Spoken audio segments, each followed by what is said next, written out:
welcome to today's Explainer. If you're looking to start an LLC in the United States, you are exactly where you need to be.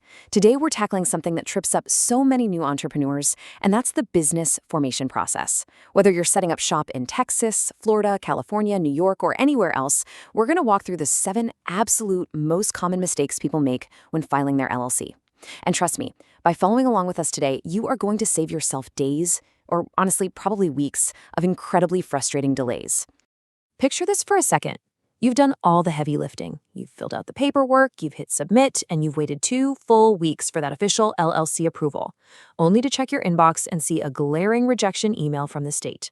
It is the worst feeling, right?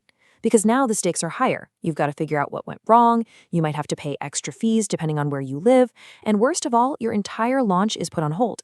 And you know what the craziest part is? Most of these applications are rejected over the simplest things, literally a tiny typo that takes 2 minutes to avoid if you just know what to look for. So, here is our game plan for this explainer. We've grouped these pitfalls into 4 main areas. Number 1, the basics. 2, the logistics. 3, the state level. And 4, fixing a rejected filing. Let's get started. The basics, names. Okay, so these are those foundational errors that are so incredibly easy to make when you're rushing, but thankfully, they're super easy to fix. Reason number 1 for rejection, your business name just doesn't meet the state's rules. A lot of folks assume they can just write down their dream name, submit the form, and they're good to go, but no way. If that name is already taken, or honestly, even if the state just thinks it's a little too similar to another business, that's an instant rejection. Another huge red flag is forgetting to include the actual designator at the end. You know, like putting LLC or spelling out limited liability company. Oh, and if you try to use restricted words like bank, university, or insurance without getting special permission first, they will stop your application dead in its tracks. So, quick pro tip. Always search your state's business database before you type a single word on that application. Which brings us to reason number 2, missing or incorrect information. You might think, oh, the state processor will know what I meant, but let me tell you, even a tiny typo can trigger an automatic rejection. We're talking about really basic stuff here, entering the wrong address, forgetting to put the organizer's information, mixing up the member details, or just leaving a required field blank. For the folks processing these forms at the state level, an empty box or a mismatched zip code is an absolute deal breaker. They literally cannot process the application if the facts aren't 100% complete and accurate. And then there's reason number 3. You wouldn't believe how often state workers see this. The organizer forgot to sign. I mean, it sounds almost too simple to be true, right? But missing signatures are a massive reason for rejection. Applications get kicked back all day long because the organizer literally just forgot to sign their name, or maybe a required digital signature was missing from the portal, or sometimes the completely wrong person signed the document. Do not let a missing stroke of a pen be the reason your entire business launch gets pushed back a month. All right, moving on to part 2, the logistics, fees, agents, and forms. This is where we move past the basic text fields and get into the actual operational hurdles. Reason number 4 comes down to filing fee problems. Listen, you could have the most perfectly filled out application on the planet, but your filing isn't done until that payment clears the system. The state is definitely not creating your LLC for free. So if you send the wrong payment amount, your credit card gets declined, you use a payment method they don't accept, or there's just a random processing glitch, you're going to hit a wall. Always double check that your payment fully went through. Now look at reason number 5, registered agent problems. Every single state requires you to have a registered agent. And here's the kicker. You absolutely must provide a valid physical address for them. If you try to use a P.O. box instead of a physical street address, that is strictly prohibited almost everywhere. And beyond the address, we see people making mistakes like listing an agent who didn't even consent to being their agent in the first place. The state needs a reliable physical location to send official legal documents. If you try to skirt the rules with a P.O. box, it's an automatic denial for sure.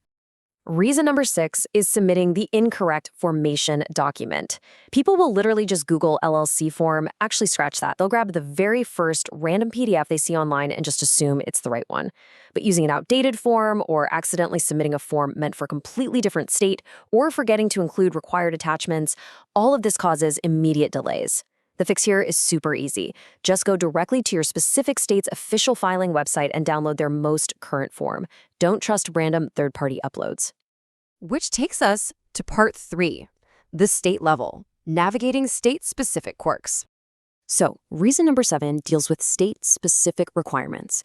Because business formation happens at the state level here in the US, different states have totally different rules. What is perfectly fine in one state might be completely rejected in the state right next door. For example, in California, you've got to deal with additional disclosures. In New York, there's this notorious publication requirement where you actually have to announce your new LLC in local newspapers. Arizona has publication rules too, but it actually changes depending on which county you're in.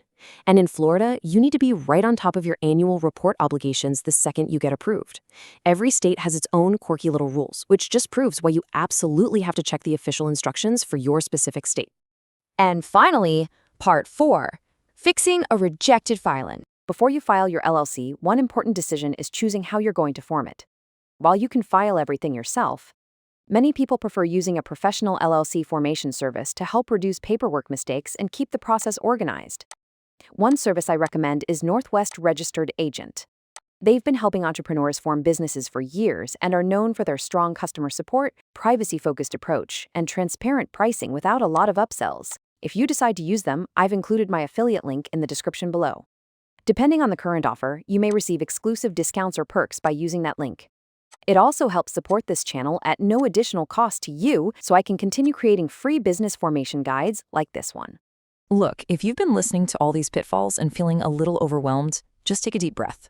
Getting a rejection notice is super annoying, but it is not a disaster. The state usually just kicks it back with a note explaining exactly what went wrong. The recovery path is really straightforward. Step 1, you fix the mistake they pointed out. Step 2, you resubmit the paperwork. Step 3, you wait for processing again. That's really it. In a lot of cases, you don't even need to start from scratch or repay all those massive initial fees. You just correct it and you get back in line. But hey, the ultimate goal is to never end up in that resubmission line at all, right? So before you hit submit on your application, I want you to run through this final 10-minute review checklist. Verify your business name against the state database one last time. Double-check every single text field for silly typos. Confirm your registered agent actually gave consent and has a physical address. Give the state instructions one last skim to catch any quirks. And finally, make absolutely sure your signatures and filing fees are attached. Seriously, spending 10 minutes on this checklist will save you weeks of stress. If you're ready to start your LLC and you'd rather have professionals handle the paperwork, check out Northwest Registered Agent using the link in the description. If there are any current discounts or special perks available, they'll be applied through that link. It's a simple way to get your business started while also supporting the channel. All right, that wraps up today's explainer. But I want to hear from you now. What kind of business are you starting, or have you already run into any of these filing hurdles? Drop your questions and stories in the comments below. I read every single one of them, and your question might just be the topic for our next explainer.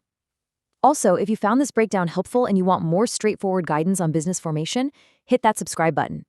Until next time, take those extra 10 minutes to double-check your paperwork, and best of luck with your brand new LLC.